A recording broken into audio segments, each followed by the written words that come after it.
मित्रांनो, मागील भागामध्ये आपण पर्सनल प्रोनाउन पाहिले आणि पर्सनल प्रोनाउन पाहत असताना आपल्याला एक लक्षात आलं की पर्सनल प्रोनाउनचं आपण नंबर पाहिलं, जेंडर पाहिलं. नंबर म्हणजे वचन, जेंडर म्हणजे लिंग आणि तिसरं आणि सर्वात महत्त्वाचं म्हणजे केस. आणि केस पाहत असताना आपण त्यामधल्या फक्त दोनच केस पाहिल्या होत्या, एक सब्जेक्टिव्ह केस आणि एक ऑब्जेक्टिव्ह केस. आज आपल्याला पर्सनल प्रोनाउनची पॉझेसिव्ह केस पाहायची आणि पॉझेसिव्ह केस ही पुढे चालून कसे पॉझेसिव्ह प्रोनाउन आणि पॉझेसिव्ह ॲडजेक्टिव्हचे कार्य करू शकते ते आपण आज पाहणार आहोत. Possessive case of personal pronoun.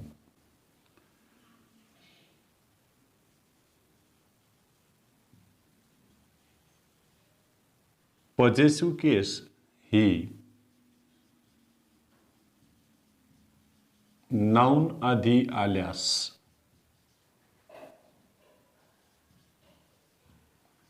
पॉझेसिव्ह ॲडजेक्टिव्हचे कार्य करते.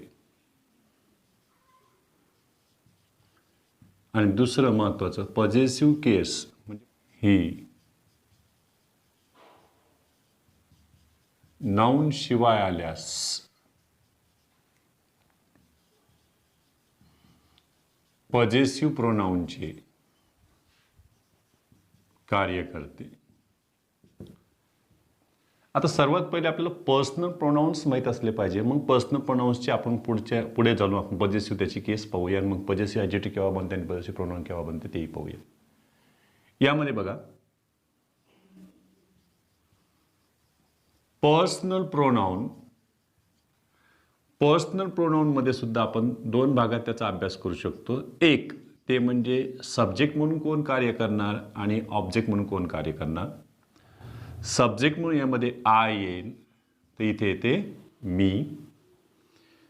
आयचं प्लुरल आहे वीचं इथे होईल अस. यूचं इथं ऑब्जेक्ट यूच राहील. हीचे होते याच्यामध्ये हिम. शी चे हर. इट आणि लास्ट वन देचं इथे झाले देम. ही झाली ऑब्जेक्टिव्ह केस. आणि हे जनरली तुम्ही जर पाहिलं तर यामध्ये असं येतं, वर्बच्या आधी येणारं काय आलंय सब्जेक्ट, वर्बच्या नंतर येणारं काय झालं हे ऑब्जेक्ट. ते ट्रान्झिटिव्ह वर्ब पाहिजे. पर्सनल प्रोनाउन्सची आपल्याला पॉझेसिव्ह केस अभ्यासायची आहे. मग पॉझेसिव्ह केसमध्ये सुद्धा दोन भाग करून अभ्यास करा.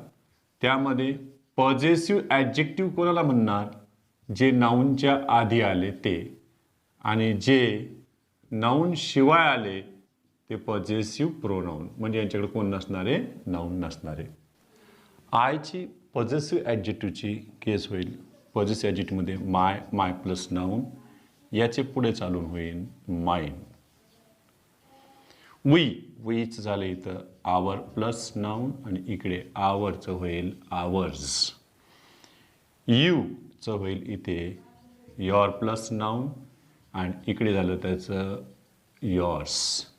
एक लक्षात ठेवायचं, बरेच जण अशा चुकीच्या पद्धतीने याला लिहिण्याचा प्रयत्न करतात. हे चूक आहे. हीचं झालं इथं हिमचं झालं इथं हीच प्लस नाऊन, याचे इकडे आले बघा हीच. शीचं झालं इथं हर प्लस नाऊन, इकडे आल्याच्या नंतर इथं झालं हर्स. इट्सचं झालं इट्स प्लस नाऊन आणि इकडं पॉझेसिव्ह प्रोनाऊन म्हणून हे इट्स वापरले जात नाही. इकडे झालं इथं शेवटचं दियर प्लस नाऊन आणि इकडे त्याचं झालं बघा दियर्स. आता यांचे आपण उपयोग देखील पाहूया. व्यक्ती किंवा वस्तू यावर अधिकार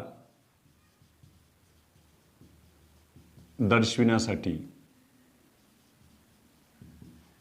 पॉझेसिव्ह ॲडजेक्टिव्ह वापरावे आणि महत्त्वाचे पॉझेसिव्ह ॲडजेक्टिव्ह सोबत नाऊन असते.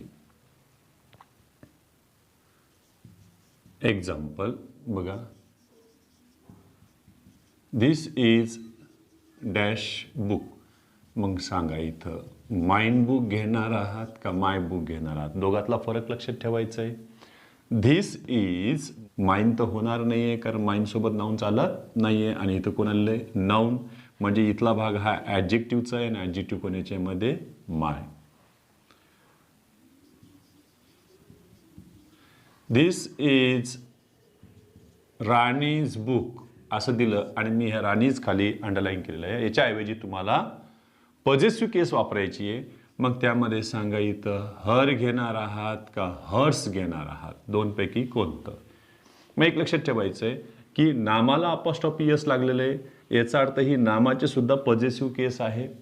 नामाची पॉझिटिव्ह केस ही नामाच्या आधी वापरली गेलेली आहे, म्हणून त्यासाठी तुम्हाला पॉझिटिव्ह ॲडजेक्टिव्हच वापरावं लागेल, पॉझिटिव्ह प्रोनाउन वापरता येणार नाही. मग यासाठी बघा, धिस इज हर्स बुक का धिस इज हर बुक, तर धिस इज हर बुक हे होणार नाही, कारण हे इथं कशाचं कार्य करतंय? ॲडजेक्टिव्हचं.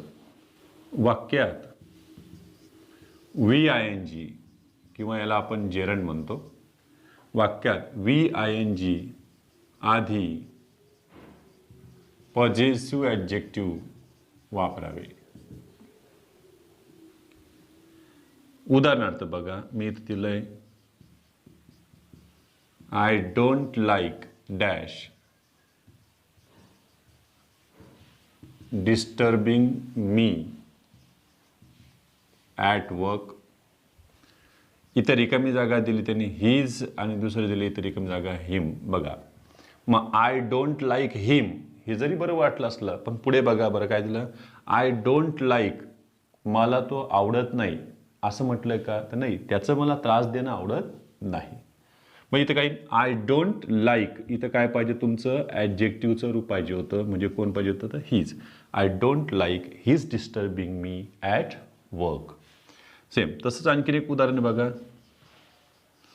Excuse dash. मी एवढं दिलं असतं आणि तुम्हाला पर्याय दिला असता, सांगा माय घेणार आहेत का मी घेणार आहेत, तर मी पटकन दिलं असतं की एक्सक्यूज मी. बघा, पण मी याला पुढे तर वाढत बघा, एक्सक्यूज डॅश बीइंग लेट. मी तर प्रिपोजिशन फॉर पण नाही वापरलं, लक्षात ठेवा, नाही तर मग लगेच excuse me for being late हे सुद्धा बरोबर झाले असते. मग इथं प्रिपोजिशन वापरलेलं नाही. मग इथं काय पाहिजे होतं? एक्सक्यूज माय बीइंग लेट हे याच्यामध्ये काय झालं? इथं ॲडजेक्टिव्ह पाहिजे होतं, हे चालणार नाही.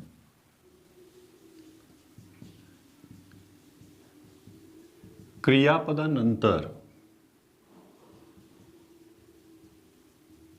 नाऊन आधी येणारे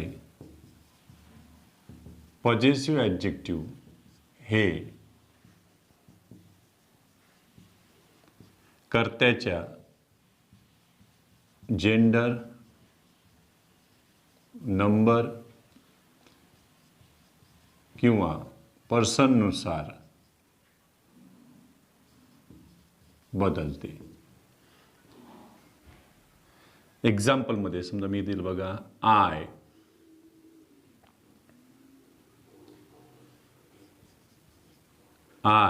कॅन डू डॅश वर्क. आता बघा इथं पर्सन कोण येतं? सब्जेक्ट कोण येतं? आय, फर्स्ट पर्सनमध्ये. त्याच्यामुळे इथं तुम्हाला काय वापरावं लागेल? माय. इथं दिलं असतं me you can do dash dash work. मग इथं काय असतं? यू कॅन डू, म्हणजे याचा संबंध कोणाशी आहे? सब्जेक्टशी आहे. You can do your work. मग इथं दिलं बघा, Rani can do dash work. ती पण तिचं काम करू शकते. Rani can do her work. जर मी इथं दिलं असतं बघा, my brother and I can do dash work. आता हे झाले किचकट प्रक्रियेमध्ये आले बघा. याच्यातला सब्जेक्ट पहा तुम्ही. इथं आय, तर आय असतं तर इथं माय घेणार आहे का? तर नाही. इथं बघा ब्रदर, म्हणजे ह्याचा अर्थ ब्रदर याच्यामध्ये कशामध्ये? थर्ड पर्सनमध्ये आहे, इथं ही मध्ये. मग ही अँड आय म्हणून काय झालं असतं? वी. मग वी साठी काय घेतलं असतं तुम्ही? इथं आवर. मी इथं घेतलं बघा, you and your brother can do dash work. तू आणि तुझा भाऊ काम करू शकतात. काय? मग इथं बघा यू आणि इकडं आलं third person, you and he. असं मिळून काय होणार आहे, तर यांचं मिळून तुमचं सेकंड पर्सनच होणार आहे प्लुरलमधलं यू. मग इथं काय झालं, यू, इथं योर वर्क. इथे समजा मी अनिश्चित सर्वनाम वापरले, इनडेफिनाइट प्रोनाउन एव्हरीवन. मग everyone has to do dash work. मग यामध्ये तुम्ही हीज किंवा हर वापरू शकता. हे सिंग्युलरमध्येच काउंट करायचं जरी ते प्लुरलसाठी रेफर केलेलं असलं तरी. Everyone has to do his work, नाही तर हर, दोनपैकी कोणतंही एक वापरलं तरी चालेल. वाक्यात दोन सामान्य नामे अँड या कंजंक्शनने जोडलेले असतील व त्यातील फक्त पहिल्या नामाआधी आर्टिकल, मग आर्टिकल आपल्याकडं अ अँड द, आर्टिकल वापरले गेल्यास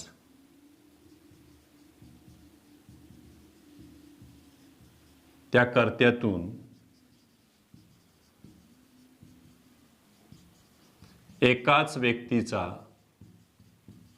बोध होतो, तेव्हा क्रियापदानंतर नामाआधी येणारे पॉझेसिव्ह ॲडजेक्टिव्ह हे एकवचनी वापरावे. म्हणजे याचा अर्थ एकवचनीमध्ये ते एकतर हीज राहील नाहीतर हर राहील, ह्या दोनपैकी कोणतं तरी एक राहील. एक्झाम्पल बघा, याच्यामध्ये मी दिलंय the poet, philosopher, the poet and philosopher dash perfect in dash work. मी दोन रिकाम्या जागा ठेवलेल्या त्याच्यामध्ये बघा. इथे तुम्हाला वर्ब फिलअप करायचं आहे आणि इथं तुम्हाला हे नाऊनच्या आधी येणारं पॉझेसिव्ह ॲडजेक्टिव्ह फिलअप करायचं आहे, दोन. मग मी तुम्हाला इथं सगळ्यात पहिला पर्याय दिला आहे आर आणि पुढे दिलं इथं दिअर. दुसरा पर्याय दिला मी आर आणि पुढे दिलं इथं हीज. तिसरा पर्याय दिला इथं मी इज, इकडे दिलं मी हर आणि शेवटचा पर्याय दिला मी इज आणि इकडे दिलं his.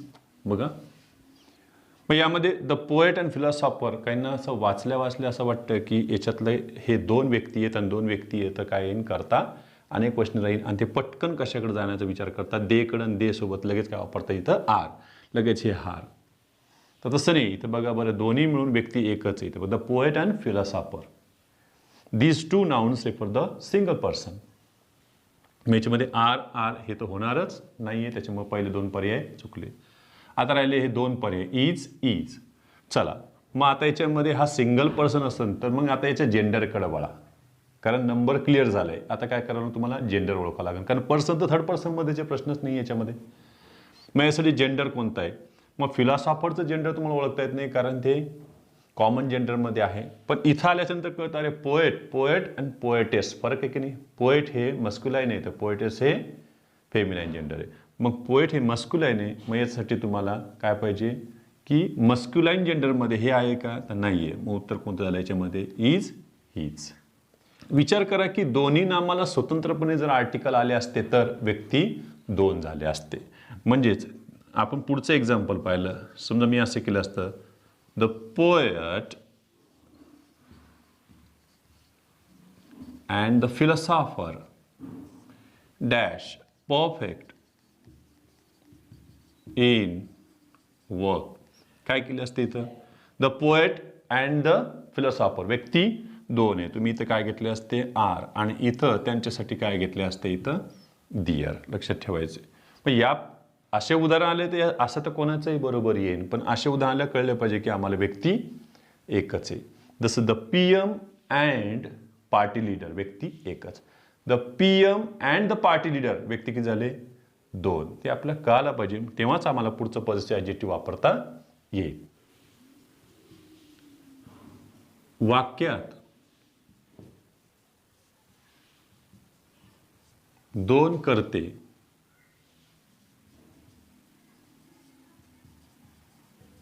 not only but also, or, either or, neither nor या कंजंक्शनने जोडले असल्यास वाक्यातील दुसऱ्या कर्त्याशी पॉझेसिव्ह ॲडजेक्टिव्ह संबंधित असते. बघा, यामध्ये एक्झाम्पल आपण घेतले. Not only you but also I can do work. मग यामध्ये बघा की पहिला करता यू आहे आणि दुसरा करता कोण आहे I. Not only you but also I can do. मग इथलं जे पॉझेसिव्ह ॲडजेक्टिव्ह नेमकी ते कोणाशी संबंधित आहे, यूशी का आयशी. मग त्यांनी पहिलाच पर्याय दिला इथं आवर, दुसरा पर्याय दिला इथं युअर, तिसरा पर्याय दिला इथं माय. मग सांगा याच्यानुसार आपल्याला वापरावं लागेल ना दुसरा करता, म्हणजे कोणी इथं माय. आणखीन एक उदाहरण घेतलं मी. Not only Rani but also her sisters dash perfect in dash work. सांगा. मग याच्यामध्ये not only Rani first subject आहे आणि हा सेकंड सब्जेक्ट आहे. याच्यानुसार तुम्हाला वापरायचं आहे, लक्षात ठेवायचं आहे या सगळ्या गोष्टी. म्हणजे इथं तुम्हाला काय घ्यावं लागेल, त्यांनी समजा इथं दिलं इज, हर, दुसरा पर्याय दिलं इथं आर, हर, तिसरा पर्याय दिला इथं आर, दियर. सांगा कोणतं घ्यायचं याच्यामध्ये. मग आर, आर इथं पण आहे, पण आर काय पाहिजे इथं दियर. याच्याशी संबंधित काय पाहिजे होतं प्लुरल. हे पण प्लुरलमधलं पॉझेसिव्ह ॲडजेक्टिव्ह आवश्यक होते. वाक्यात 2 कर्ते ॲज वेल ॲज या कंजंक्शनने जोडलेले असतील तर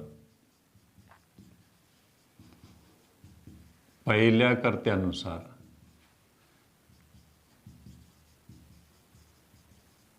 क्रियापदाचे वचन व पॉझेसिव्ह ॲडजेक्टिव्ह वापरावे. समजा मी इथं दिलं बघा you as well as your brother dash perfect in dash work. चला मी पहिलाच पर्याय दिला तुमच्यासाठी इथं इज, हीज. दुसरा पर्याय दिला मी इथं आर, युअर. सांगा यातला नेमकी करेक्ट कोण आहे. इथं तुम्हाला वर्ब आवश्यक आहे. मग इथं काय झालेलं ॲज वेल ॲजच्या आधीचा करता कोण आहे इथं यूशी संबंधित तुम्हाला इथं वर्ब वापरायचं म्हणजे आर, आणि यूशी संबंधित काय वापरायचं तुम्हाला इकडं पॉझेसिव्ह ॲडजेक्टिव्ह. उत्तर कोण झालं याच्यामध्ये are, your. You as well as your brother are perfect in your work. Rani as well as her sisters dash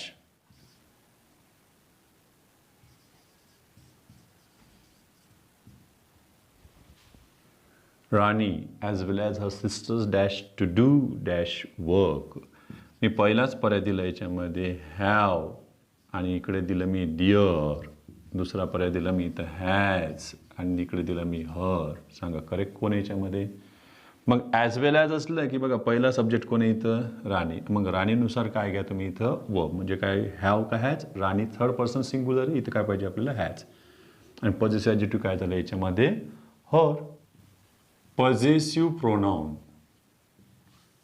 कोणते कोणते पॉझिटिव्ह प्रोनाऊन आहेत आपण पाहिलं याच्यामध्ये बघा. फर्स्ट पर्सन मधलं इथं mine, ours, yours, his, hers and last one theirs. काही इट्स याच्यामध्ये नसते. मग पॉझिटिव्ह प्रोनाऊनचा उपयोग कुठं होणार आहे, परत एक लक्षात ठेवायचं, पॉझिटिव्ह प्रोनाऊनचा उपयोग तोच राहणार आहे अधिकार किंवा मालकी दर्शनासाठी, परंतु पॉझिटिव्ह प्रोनाऊनच्या नंतर नाऊन वापरलं जात नाही.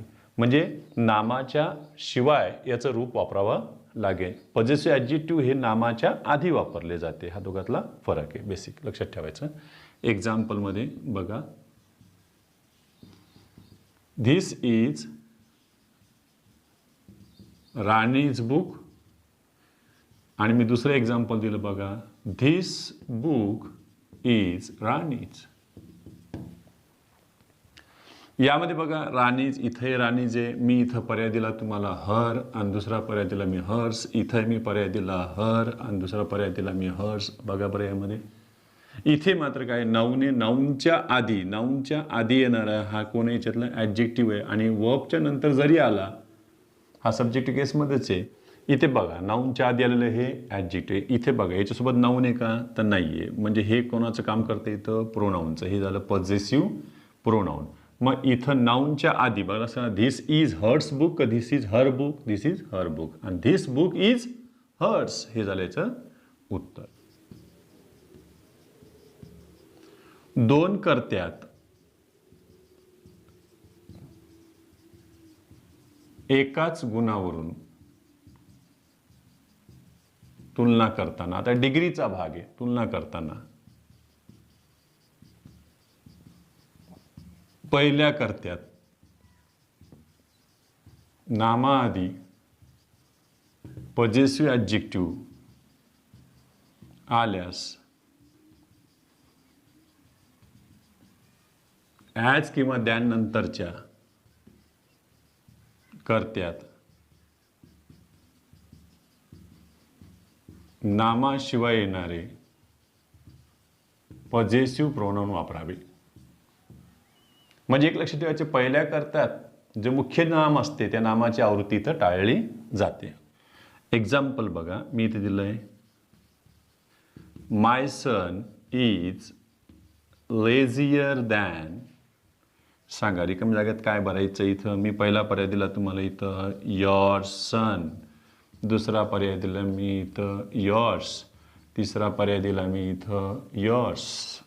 मग कोण घ्यायचं ते बघा, my son is lazier than your son. असं जरी आपल्याला बरोबर वाटत असलं, परंतु एक भाषेचा नियम याच्यामध्ये की एकाच वाक्यामध्ये एकाच नामाची दोन वेळेस आवृत्ती करता येत नाही. म्हणूनच तो सर्वनामाचा जन्म झाला.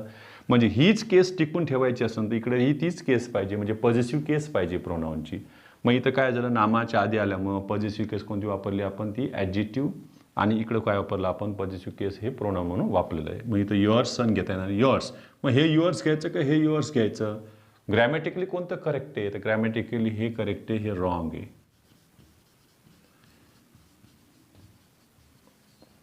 युअर पर्सनॅलिटी इज डॅश असं एक उदाहरण पेपरला येऊन गेले. त्यामध्ये बघा, ग्रेटर दॅन माय पर्सनॅलिटी हा एक पर्याय होता. दुसरा पर्याय आता greater than that of mind. तिसरा पर्याय होता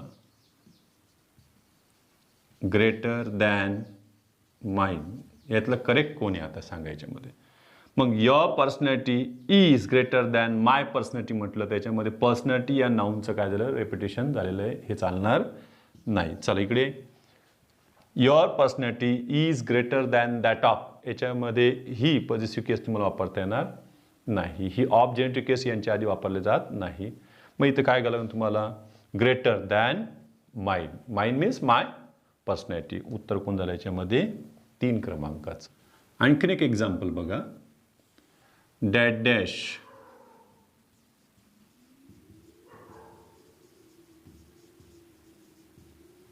intelligent.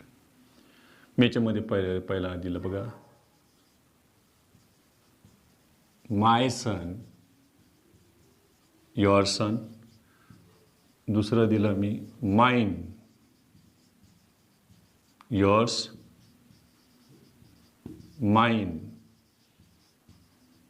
Your son, my son, yours. आता याच्यात नेमकी करेक्ट कोणती रचना आहे बघा. काही म्हणतील सर हेच बरं वाटते मला, माय सन अँड युअर सन, आमचा मुलगा, माझा मुलगा, तुझा मुलगा. काय झालंय, हुशार आहेत. पण याच्यामध्ये सन काय झालं, रेपिटेशन वाढलंय. हे गेलं याच्यातलं, चुकलंय. यामध्ये तर नाऊनचाच पता नाही बघा. Mine and yours are intelligent, पण कोणाबद्दल बोलताय तुम्ही, तर याच्यामध्ये सनचा उल्लेखच नाही. हे गेले. चला, माइन अँड युअर सन, याच्यामध्ये काय झालं की पहिले प्रोनाउन आलं आणि नंतर नामाचा उल्लेख झाला. ही चुकीची रचना झाली. याच्यामध्ये हे पण गेले. उत्तर कोण झालं याच्यामध्ये, my son and yours are intelligent. तर अशा प्रकारे आज आपण पर्सनल प्रोनाउनची पॉझेसिव्ह केस पाहिलेली आहे. पुढील भागामध्ये मित्रांनो आपण रिफ्लेक्सिव्ह प्रोनाउन आणि एम्पॅथिक प्रोनाउन हे दोन्हीही रूपाने सारखेच दिसत आहेत, पण त्यांच्या कार्यावरून त्यांचे प्रकार बदललेले आहेत. ते आपण